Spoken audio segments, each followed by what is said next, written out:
atas sabut kasih-Nya yang menyelamatkan kita.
datang ke dunia ini Bapa, tidak hanya mengubah dunia Bapa, bahkan mengubah setiap kehidupan kami Tuhan.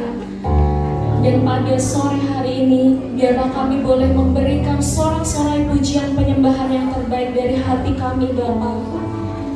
Karena kami percaya Bapa, kasih-Mu ada di tengah-tengah kami.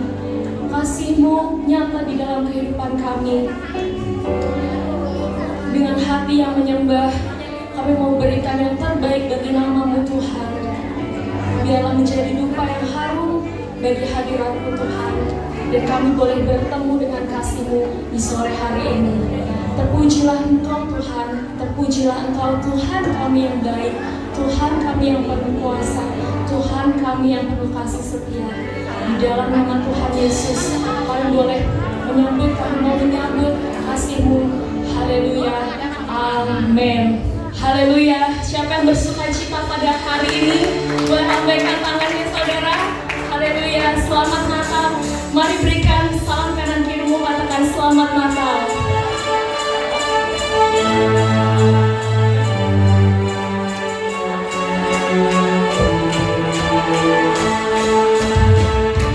Begitu besar kasih yang tercurah bagi dunia, karya-Mu, kasih-Mu yang mulia, tiada terselangi. Biasa dan ajaib perbuatan-Mu, Kau beri hidupmu bagi diriku. Tiada yang seperti-Mu, Kau berkuasa selamanya, dipuji Kau selalu. Mari angkat tangan kita. Oh,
Sorak-sorai karena kita menikmati kasih-Nya yang lahir ke bumi untuk menyelamatkan setiap kita.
Bapa di surga, terima kasih kalau sore hari ini kami boleh merayakan Natal, memperingati Engkau turun ke dunia Tuhan, lahir di dalam kandang domba untuk menyelamatkan kami, untuk menebus kami karena kasih-Mu yang besar di dalam kehidupan kami. Terima kasih Bapa atas kesempatan yang Engkau berikan kepada kami pada saat ini. Sebentar kami akan mendengarkan firman-Mu. Engkau urapi setiap kami yang hadir di tempat ini, supaya kami boleh mengerti kebenaran firman-Mu Tuhan. Juga Engkau urapi hamba-Mu yang Engkau pakai untuk menyampaikan kehendak-Mu Tuhan, supaya dia boleh menyampaikan kehendak-Mu dan urapan-Mu ada atas hamba-Mu. Terima kasih Tuhan Yesus, di dalam nama-Mu kami berdoa dan mengucap syukur. Haleluya, amin. Kami persilakan duduk kembali.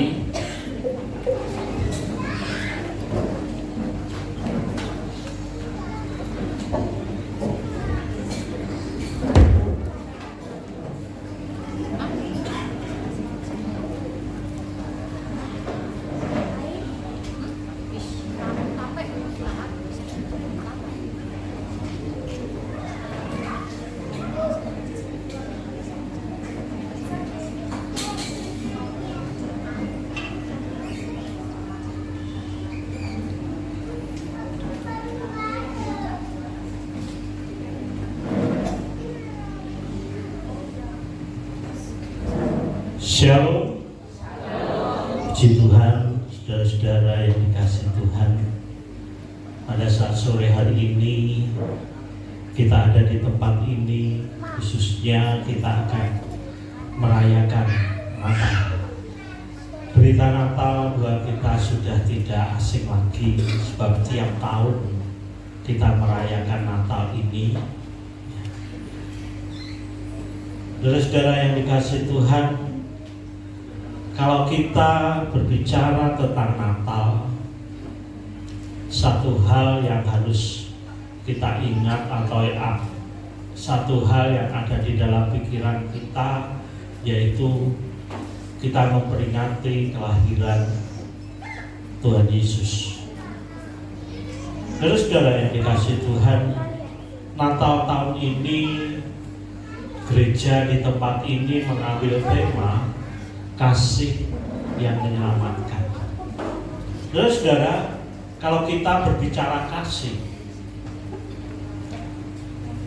ya saya percaya hal kasih ini sesuatu yang luar biasa. Kita semua mengenal atau kita semua percaya bahwa Allah itu Maha Pengasih. Dia Maha Pengasih, Dia Maha Penyayang. Saudara, tetapi mari sore hari ini kita akan melihat kasih Allah itu yang seperti apa. Saudara, kalau kita renungkan, kita teliti, kasih Allah itu kita bisa bagi dalam dua hal, saudara.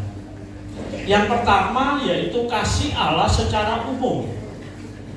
Semua orang bisa menikmati. Apa itu? Gak peduli orang itu baik atau orang itu jahat, semua orang akan menikmati, bisa bernapas, kesehatan, kita bernafas dengan gratis.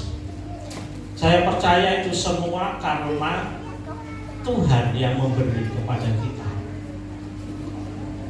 Entah itu pencuri, pembunuh, dia juga bernafasnya dengan gratis, saudara. Semua orang menikmati.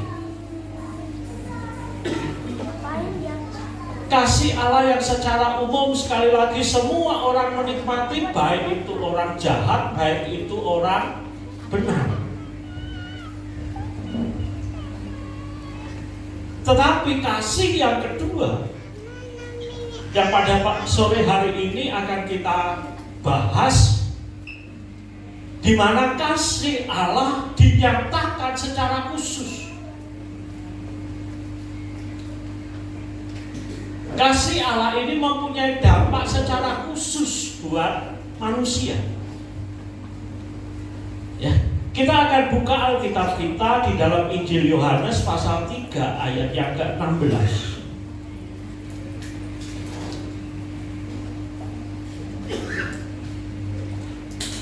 Injil Yohanes pasal 3 ayat yang ke-16. Saya akan bacakan begini. Karena begitu besar kasih Allah akan dunia ini, sehingga Ia telah mengaruniakan anaknya yang tunggal, supaya setiap orang yang percaya kepadanya tidak binasa, melainkan beroleh hidup yang kekal.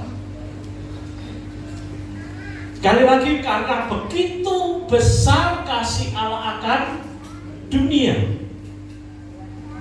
Dan saudara yang dikasihi Tuhan, mengapa di sini dikatakan begitu besar kasih Allah akan dunia, saudara? Dan saudara,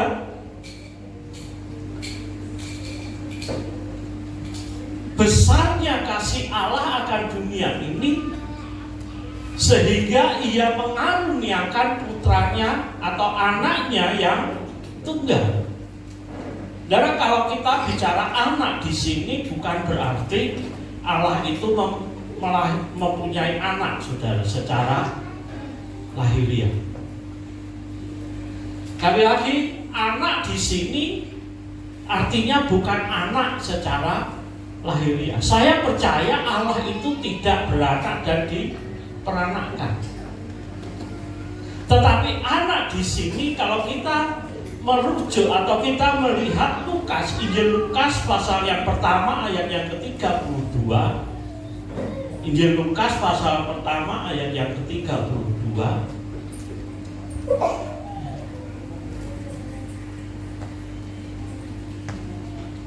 Saya akan bacakan. Ia akan menjadi besar dan akan disebut anak Allah yang maha tinggi. Anak itu atau Yesus itu lahir, dia akan menjadi besar dan disebut anak Allah yang maha tinggi. Jadi anak di sini artinya apa? Sebutan. Mengapa dia disebut anak Allah? Karena dia berasal dari Allah. Kali lagi, kenapa dia disebut anak Allah? Karena ia berasal dari Allah. Sama halnya dengan saya, saudara. Saya ini bisa dikatakan anak Magetan.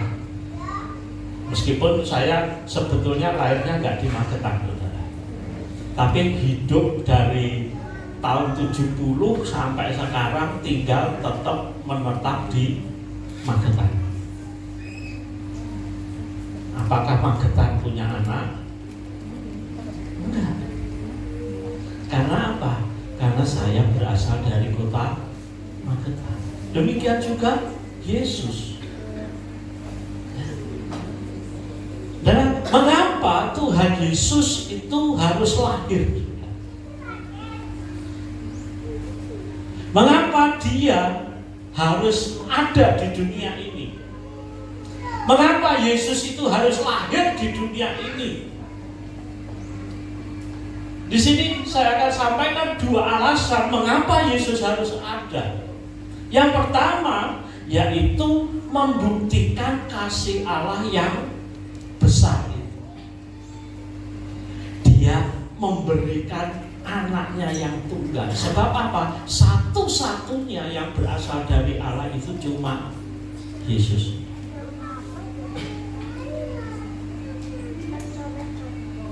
Maka disebut anak yang tunggal. Kalau ada dua nggak bisa disebut anak tunggal. Ini bukti daripada kasih Allah. Hal yang kedua, mengapa Yesus harus lahir di di dunia ini, tujuan daripada kelahiran Yesus untuk apa? Untuk menebus manusia dari hukuman dosa. Dan kalau kita berbicara tentang dosa, dosa itu apa? Dosa itu pelanggaran, melanggar hukum-hukumnya Allah.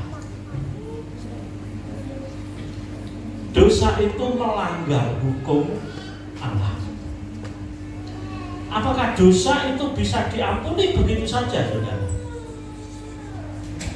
Mari kita berpikir bersama-sama. Pelanggaran itu bisa diampuni gitu aja enggak? Saya ambil contoh. Saya naik mobil dari Magetan ke Jakarta, saudara. Dari Magetan ke Jakarta saya selalu dalam perjalanan mentaati aturan lalu lintas. Lampu merah berhenti, setelah hijau baru berangkat. Kemudian setelah saya sampai di Jakarta, di sana karena saya mungkin enggak, konsentrasinya sudah berkurang, saudara. Akhirnya ketika ada lampu merah saya bablas, saudara.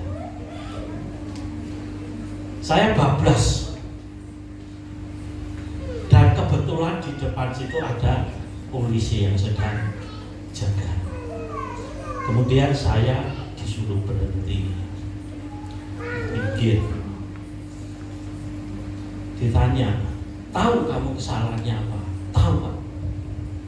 Saya sudah melanggar lampu merah. Ketika lampu merah itu nyala, saya masih terus.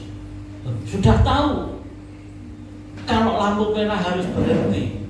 Ya karena saya mungkin sudah ngantuk, sudah capek sehingga perhatiannya kurang.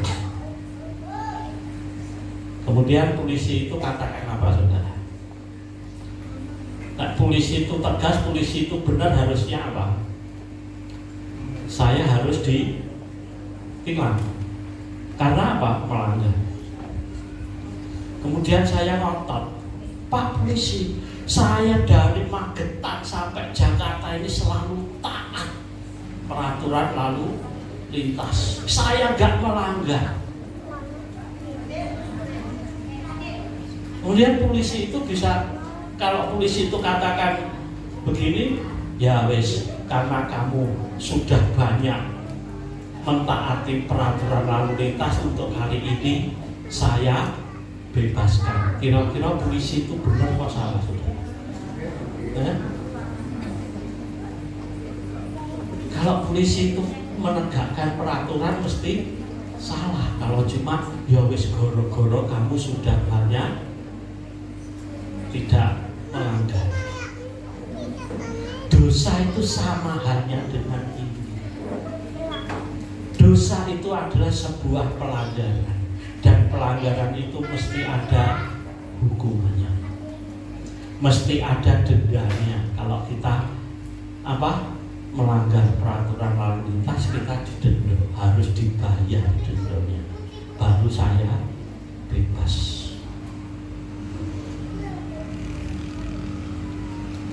Demikian juga Tuhan Allah. Allah tahu manusia sudah jatuh dalam dosa.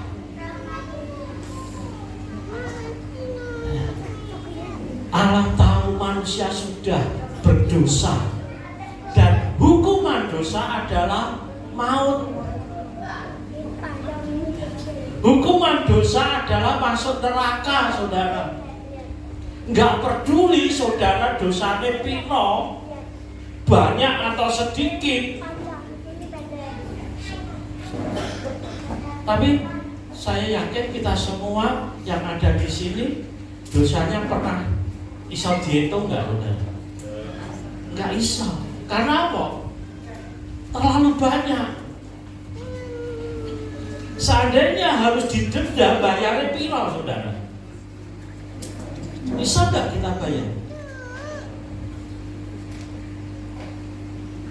Sekali lagi, dengan kebaikan kita bisa nggak bayar denda kita? Oh Tuhan, aku sudah berbuat baik loh. Kalau Tuhan menyelesaikan, ya sudah wes, karena kamu sudah berbuat baik, tak ampuni wes. Sama halnya dengan hakim, saudara. Kalau hakim ini katakan, ya karena kamu sudah banyak berbuat baik, ya wis pelanggaranmu tak ampuni. Hakim itu gak adil, saudara. Meskipun baru sekali konangan ditangkap, mesti harus dihukum. Gak peduli pelanggarannya. Demikianlah kedatangan Tuhan Yesus, kelahiran Tuhan Yesus. Dia harus mati di atas kayu salib. Untuk apa? Untuk nebus. Untuk nebus, untuk bayar jiwa saya ini, supaya saya gak dihukum. Sebab apa? Sebab hanya Dia yang bisa. Sebab hanya Dia yang berasal dari Allah. Kasih Allah. Maka dari itu tadi firman Tuhan katakan Injil Yohanes, siapa yang percaya diselamatkan, beroleh hidup yang kekal. Siapa yang percaya lepas, bebas dari hukuman dosa dan hukuman maut. Inilah kasih Allah yang menyelamatkan itu. Kalau sore hari ini Natal tahun ini mengambil tema kasih yang menyelamatkan, kita harus ingat bahwa kasih Allah itulah yang bisa menyelamatkan saya. Dari mana? Dari kuasa dosa. Dari kuasa dosa, dari hukuman dosa. Dari kuasa dosa dan dari kuasa maut. Dan memang hal ini Tuhan sudah rencanakan jauh sebelumnya. Ketika manusia jatuh dalam dosa, ketika Adam melanggar, ya, ketika Adam dan Hawa ada di Taman Firdaus atau Taman Eden sana, kira-kira berapa kali Adam dan Hawa menurut firman Tuhan, saudara? Berapa kali Adam dan Hawa melanggar firman Tuhan? Adam dan Hawa melanggar firman Tuhan cuma sekali. Tetapi akibatnya apa? Dia harus diusir keluar. Cuma sekali dosanya, pelanggarannya cuma sekali. Dia melanggar apa? Makan buah. Jadi kalau kita pikir dengan logika kita, kira-kira pelanggarannya Adam itu gede apa enggak? Kesalahannya Adam, dosanya Adam itu dosa yang besar apa yang biasa? Cuma makan buah. Kira-kira kalau saudara punya anak, wis diweling buah iki aja mbok pangan ya. Terus tetap dipangan. Hukuman saudara paling anak itu diapane, saudara? Diapane? Paling diseni. Bar kuwi wis bar wong buah ae. Liyane sik oke. Tapi mengapa Tuhan Adam cuma melanggar satu kali, mangan buah, padahal di Taman Eden itu buahnya banyak, saudara. Tuhan cuma katakan jangan makan buah yang itu. Tapi Adam dan Hawa melanggar. Dan pelanggaran itu, kalau Allah kita itu Allah yang adil, dan saya percaya, kita semua percaya Allah itu adil. Kalau adil, setiap pelanggaran itu pasti ada hukumannya. Kemudian Adam diusir.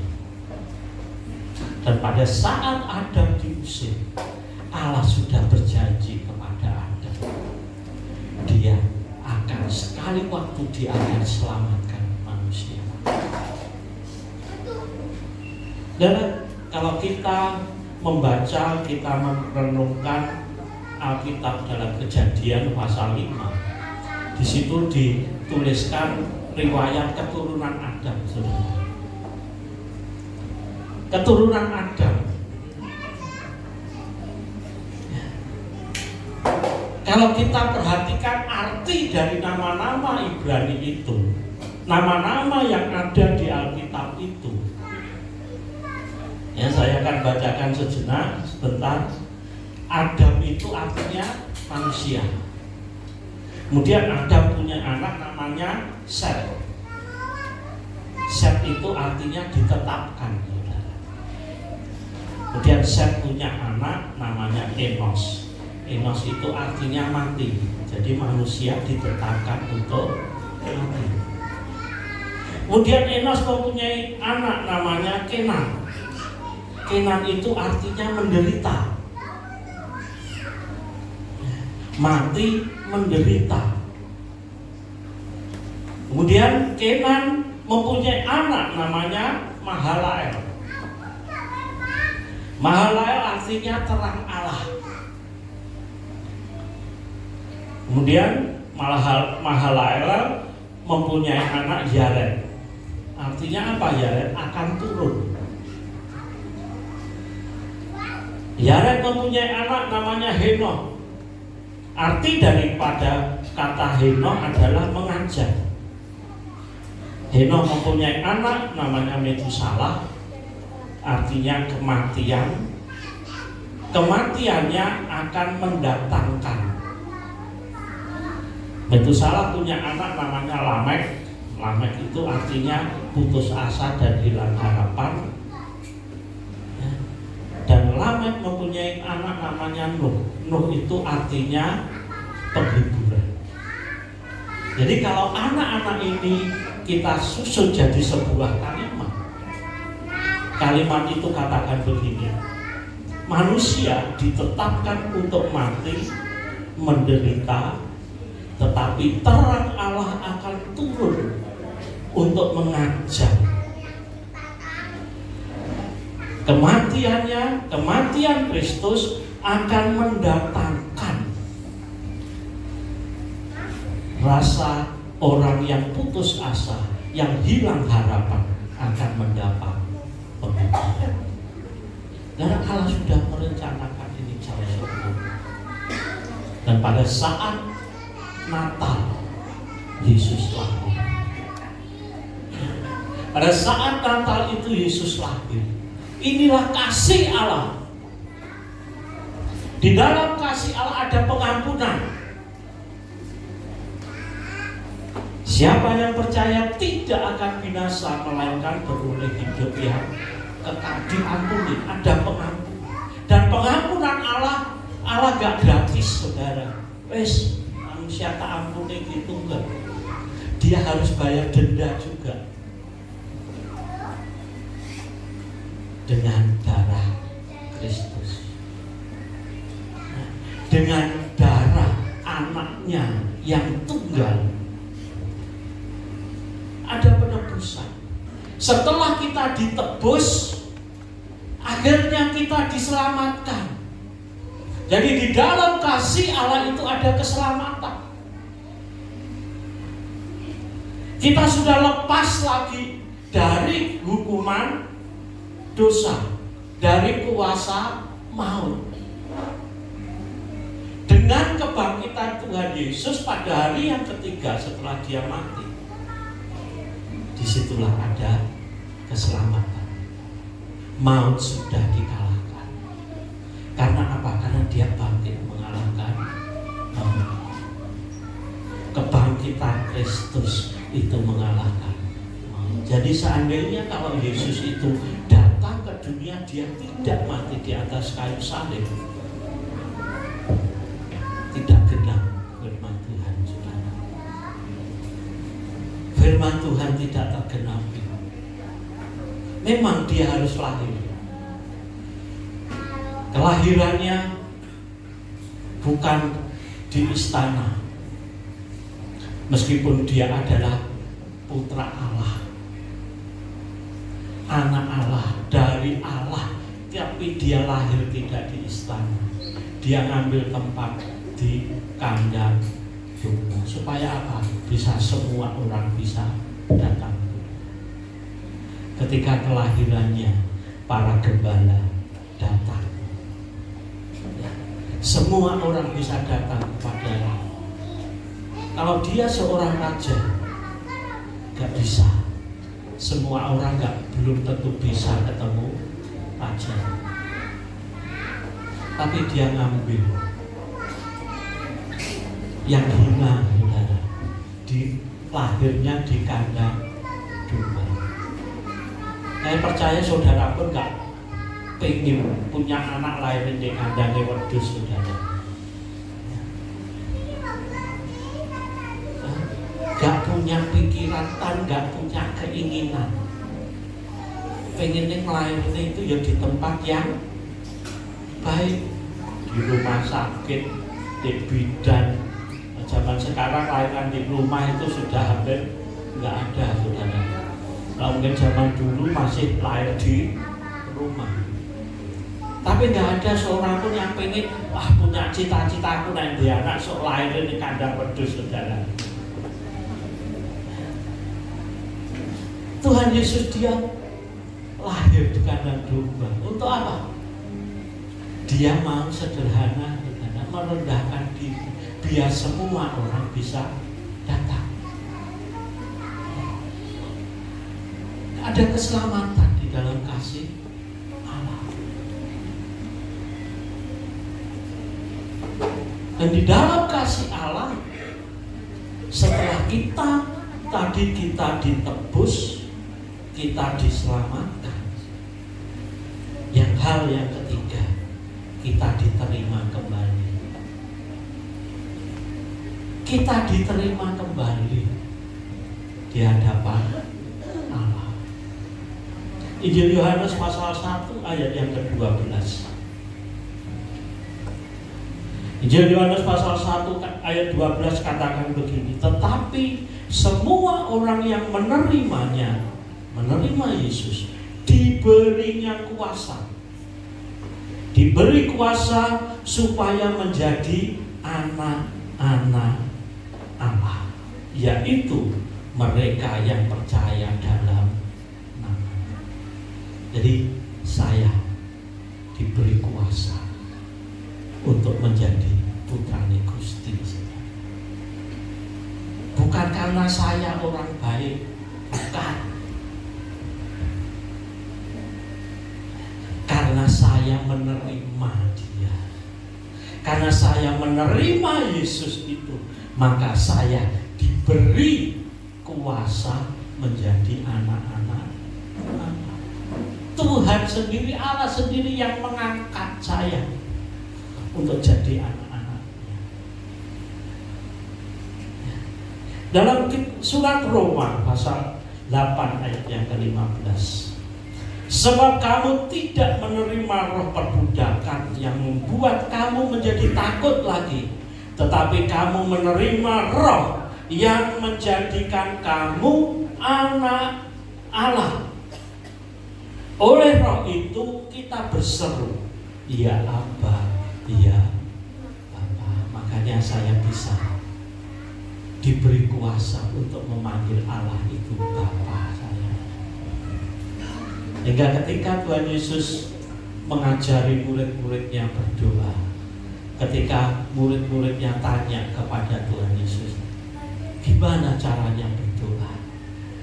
Tuhan Yesus katakan, berdoalah demikian,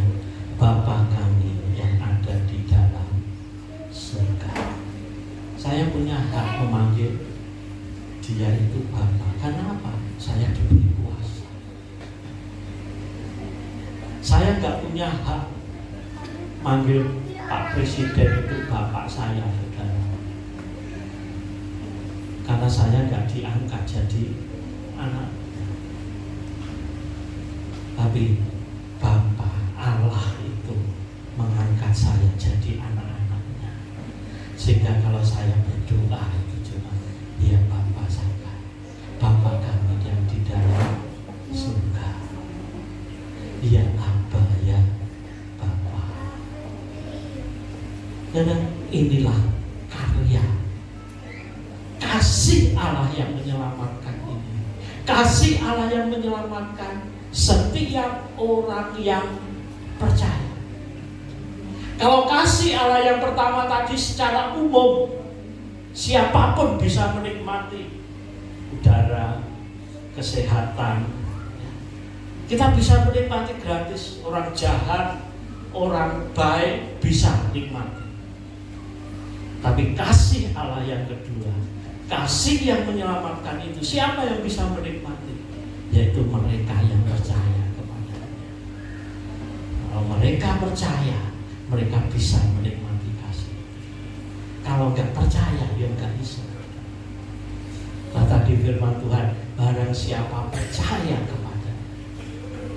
Jadi keselamatan itu buat saya, buat kekristenan, buat orang Kristen. Keselamatan itu bukan karena usaha. Kali lagi bukan karena usaha. Tetapi keselamatan itu adalah kasih karunia, anugerah. Dalam Efesus pasal 2 ayat 8 dan 9. Oleh karena kasih karunia kamu diselamatkan. Itu bukan karena usahamu sendiri. Maka jangan ada orang yang membanggakan diri. Saya diselamatkan bukan karena saya orang baik. Sekali lagi, saya menerima keselamatan itu bukan karena saya orang baik, tetapi karena saya mau menerima, saya mau percaya. Barang siapa percaya, dia tidak akan binasa, melainkan beroleh hidup yang kekal. Amin. Tuhan memberkati. Mari kita tundukkan kepala, kita akan berdoa. Tuhan Yesus, kami bersyukur buat firman-Mu hari ini. Kalau hari ini Tuhan, kami dapat memperingati hari kelahiran-Mu. Engkau telah rela menjadi manusia, datang ke dunia ini untuk menyelamatkan kami. Oleh karena kematian-Mu di atas kayu salib, Engkau tebus kami. Engkau beri keselamatan, beri kemenangan kepada kami. Sehingga hari ini Tuhan, kami dapat memanggil Engkau sebagai Bapa kami. Bapa kami yang baik. Itu semua oleh karena kasih karunia. Itu semua oleh karena pemberian-Mu yang seharusnya kami tidak layak Tuhan. Tapi Engkau layakkan kami karena kami mau percaya, kami mau menerima. Tuhan, Kau memberkati kami semua. Biarlah hikmat-Mu mengajar kepada kami untuk kami dapat memahami rahasia kasih-Mu ini, Tuhan. Betapa dalamnya, betapa lebarnya, betapa tingginya kasih-Mu. Kasih-Mu yang melampaui segala akal pikiran kami. Kami dapat memahami dan kami dapat menerima itu semua. Terima kasih Bapa buat kesempatan hari ini. Kami bersyukur di dalam nama Tuhan Yesus Kristus kami sudah berdoa. Haleluya. Amin. Saya kembali.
Iya, masih belum ada suaranya nih. Coba tes lagi. Coba tes lagi ya, tes ombak lagi. 1, 2, 3. Shalom. Puji Tuhan. Puji Tuhan, udah semangat banget ya. Iya. Oke, tadi kita barusan ngelihat apa sih, Pep? Itu ngeliatin intro ya. Oh, intronya tentang apa tuh tadi? Intronya tuh tentang persiapan-persiapan di balik Natal pada hari ini. Wah, luar biasa banget. Iya, luar biasa banget ya, Mbak. Oke, selain dari puji-pujian tadi yang udah dipersiapkan, ada penampilan lain yang gak kalah bikin penasaran. Iya, yang gak kalah bikin seru dan penasaran. Kira-kira Iya. apa tuh Mbak penampilannya? Penampilan yang akan kita saksikan ini adalah persembahan penampilan dari Bapak Ibu GBI Jalan Mawar. Mari kita sama-sama sambut dengan tepuk tangan yang meriah. Iya, mari kita sambut.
luar biasa banget ya. Luar biasa banget ya Mbak ya, meskipun sudah berumur lah ya, tapi itu masih tetap semangat, jiwa membara.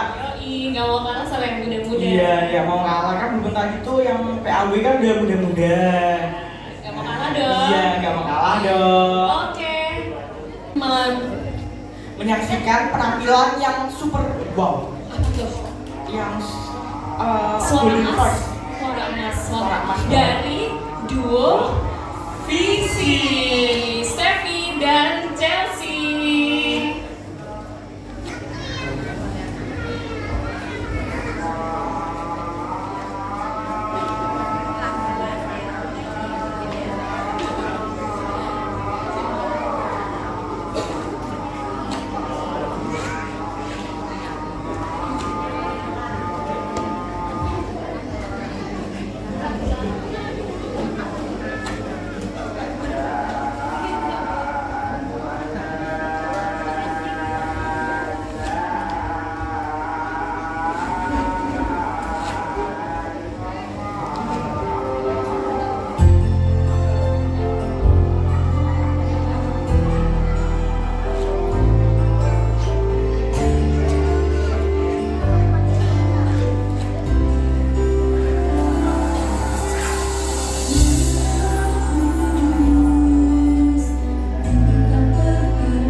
Bagus banget ya suaranya. Oke, tadi kita telah menyaksikan penampilan dari visi, yaitu Steffi dan Chelsea. Oke, setelah kita akan menyaksikan tayangan film karya pemuda remaja GBI Jalan Mawar. Selamat menyaksikan.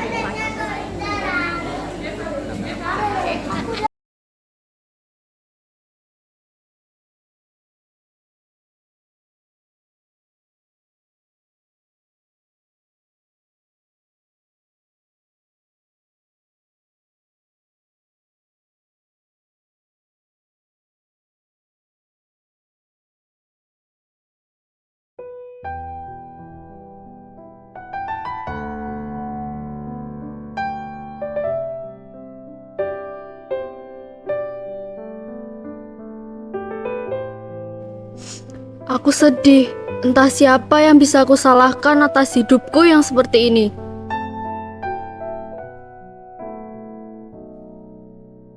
Sekarang udah bulan Desember, biasanya aku dan ibu selalu menantikan saat-saat seperti ini. Tapi sekarang, aku cuma sendiri.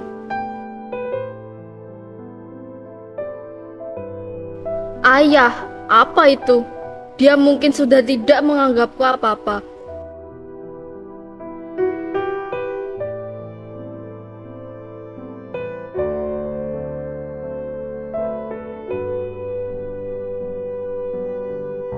Aku kesepian.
Sebelum tidur jangan lupa kunci pintu sama jendela ya.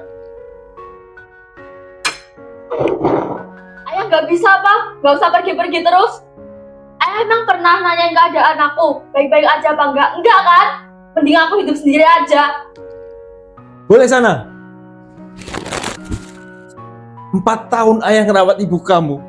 Tapi kenyataannya apa sekarang? Ibu kamu tetap dipanggil Tuhan kan? Sia-sia semua perjuangan ayah selama ini. Dan sekarang kamu, jangan nambah beban ayah lagi. Seharusnya kamu bersyukur masih tinggal di sini.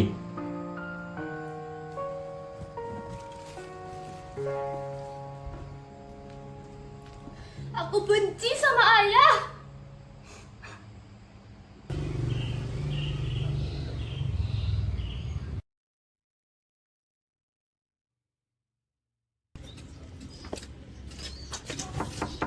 Permisi.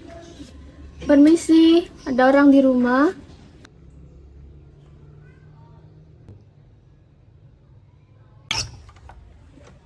Ada apa? Ini ada makanan. Oh iya, terima kasih makanannya. Maaf, Mas, siapa ya? Putra.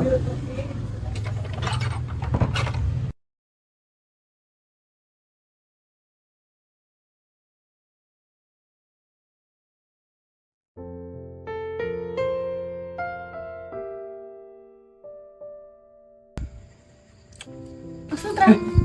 Kamu ngapain di sini? Gak ada sih, Mas. Aku cuma penasaran aja. Kenapa kamu nyalain lilin tiap malam? Ya, ini buat mengenang kakakku.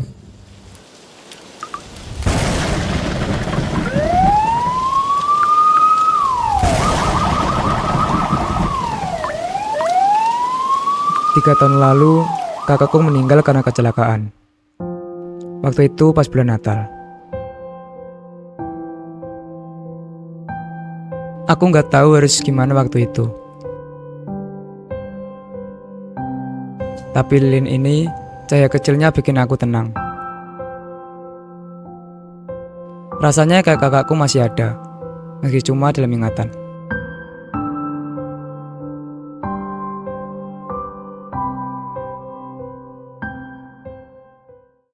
Aku ngerti, Mas. Tahun ini aku juga kehilangan ibuku. Rasanya kosong. Maaf, 4 tahun terakhir, aku ngerawat ibu yang sakit.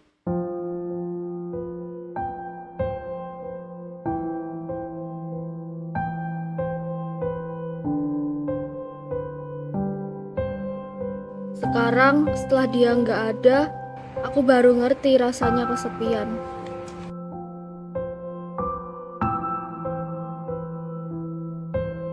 Mungkin aku juga butuh sesuatu, kayak Mas Putra sama lilin ini.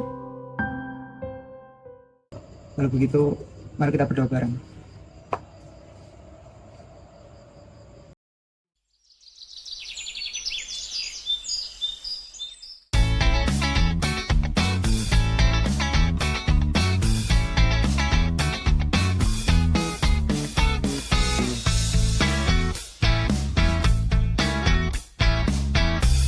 Terus tuh ya, pas aku masih kecil tuh, aku kira kucing itu bisa berenang, jadi mau tuh aku masukin ke ember.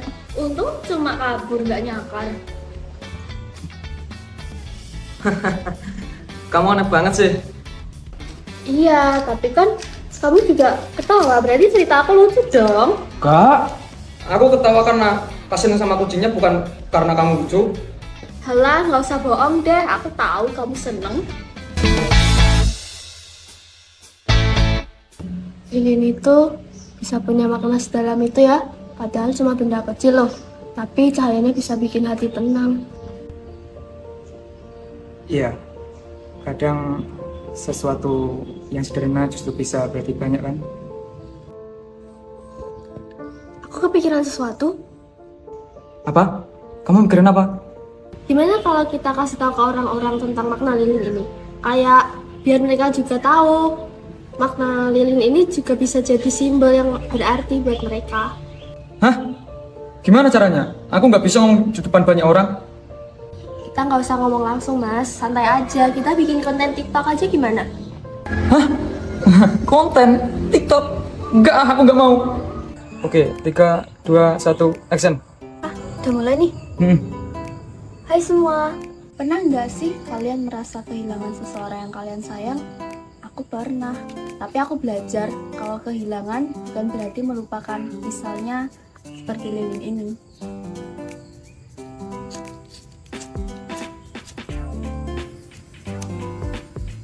Cahaya lilin ini jadi simbol buat kita, buat mengenang orang yang udah gak ada tapi tetap di hati kita. Kalian juga bisa nyalain lilin ini buat mengenang orang yang kalian cintai. Yuk kita sama-sama nyalakan lilin ini di malam Natal nanti.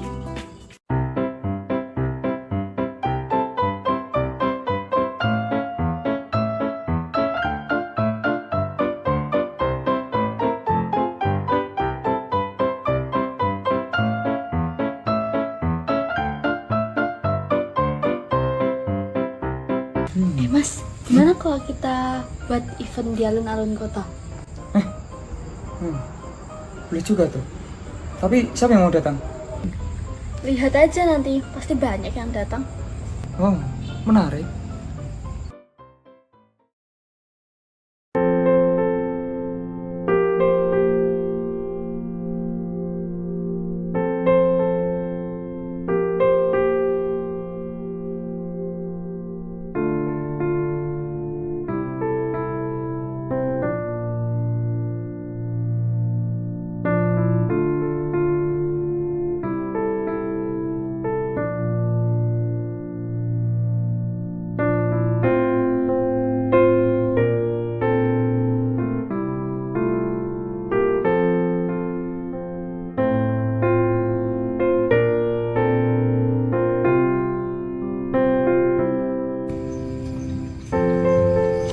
Shalom, selamat malam saudara-saudara yang dikasihi Tuhan. Malam ini kita bukan cuma merayakan Natal, tetapi malam ini juga kita akan mengenang saudara-saudara kita yang lebih dahulu dipanggil Tuhan. Memang dia sudah tiada, tapi saya percaya kasihnya tetap ada di dalam kehidupan kita. Memang mereka sudah dipanggil Tuhan lebih dahulu, tapi saya percaya bahwa kasihnya masih tetap ada dalam hidup kita.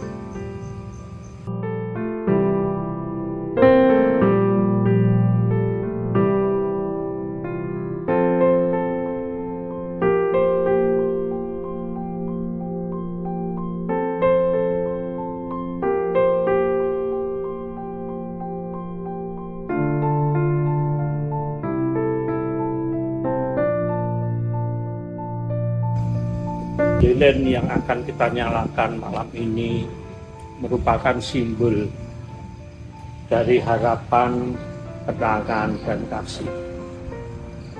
Meskipun cahayanya kecil, tapi saya percaya cahaya ini mengingatkan kita bahwa cinta itu gak pernah padam. Marilah kita bersama-sama, kita berdoa sambil merefleksikan diri kita supaya cahaya itu dapat memenuhi hati kita.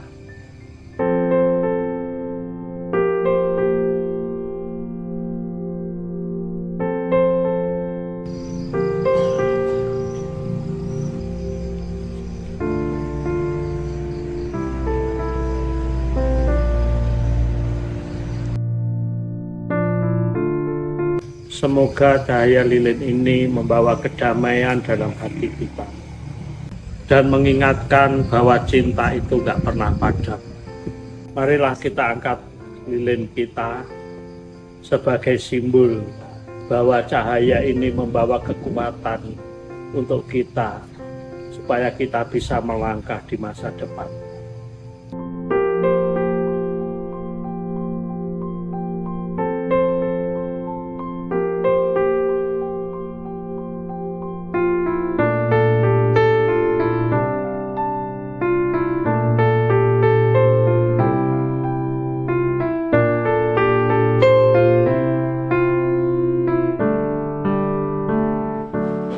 Aku senang, tahun ini adalah tahun yang membahagiakan.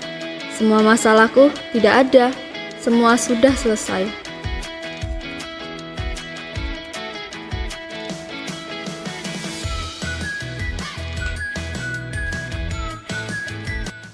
Ayah, aku berangkat ya. Ya, hati-hati anak ya. Doain ya, Ayah, aku hari ini ada presentasi penting. Tentu dong. Ayah yakin kamu pasti bisa. Ingat selalu andalkan Tuhan dalam segala hal ya.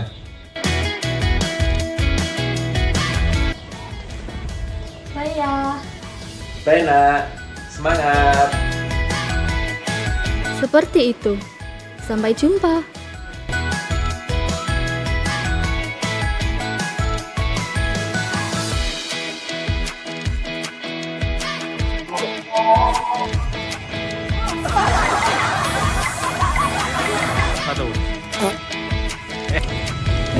ini begini terus habis 2, 1. ya saya kata sih.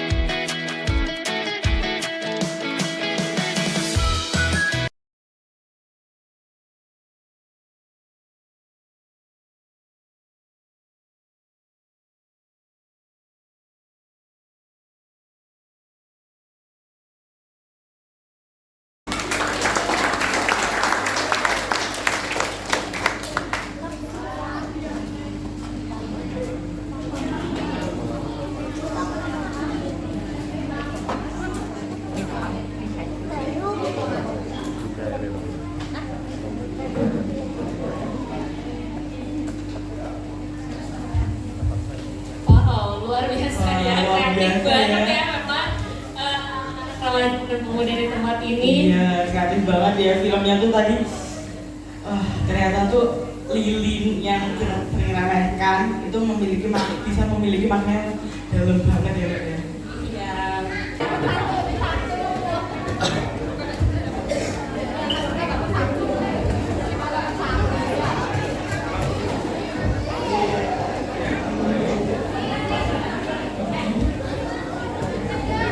Mari kita semua berdiri dan mengucap syukur. Tuhan Yesus, kami bersyukur Tuhan kalau Kau telah memberkati kami, Kau telah pimpin kami mulai awal sampai akhir. Kami percaya Tuhan Kau telah memberkati kami dengan keluarga. Tuhan Yesus, kami berdoa buat setiap anak-anak-Mu di tempat ini. Mari Tuhan Kau memberkati apapun yang dikerjakannya, usaha pekerjaannya, rumah tangganya, Tuhan Kau memberkati. Biarlah kami Tuhan dapat menjadi alat kemuliaan bagi nama-Mu. Terima kasih Bapa. Tuhan Yesus, juga sebentar kami akan pulang kembali ke rumah kami masing-masing. Kami serahkan perjalanan setiap anak-anak-Mu ke dalam tangan-Mu. Biarlah mereka tetap selalu ada dalam perlindungan-Mu, di dalam penyertaan-Mu, sehingga mereka dapat sampai di rumah dengan selamat. Terima kasih Bapa, terima kasih. Dan katakan saudara, dan sekarang ini saudara-saudara yang dikasih Tuhan, terimalah berkat, anugerah, rahmat, damai, sejahtera, sukacita dari Bapa di surga, persekutuan di dalam Tuhan Yesus Kristus, serta pimpinan pemeliharaan Roh Kudus menyertai kehidupan saudara semua mulai hari ini sampai Tuhan Yesus datang di awan-awan pada kali yang kedua. Terima kasih Tuhan, di dalam nama Tuhan Yesus Kristus yang percaya katakan amin. Tuhan Yesus memberkati.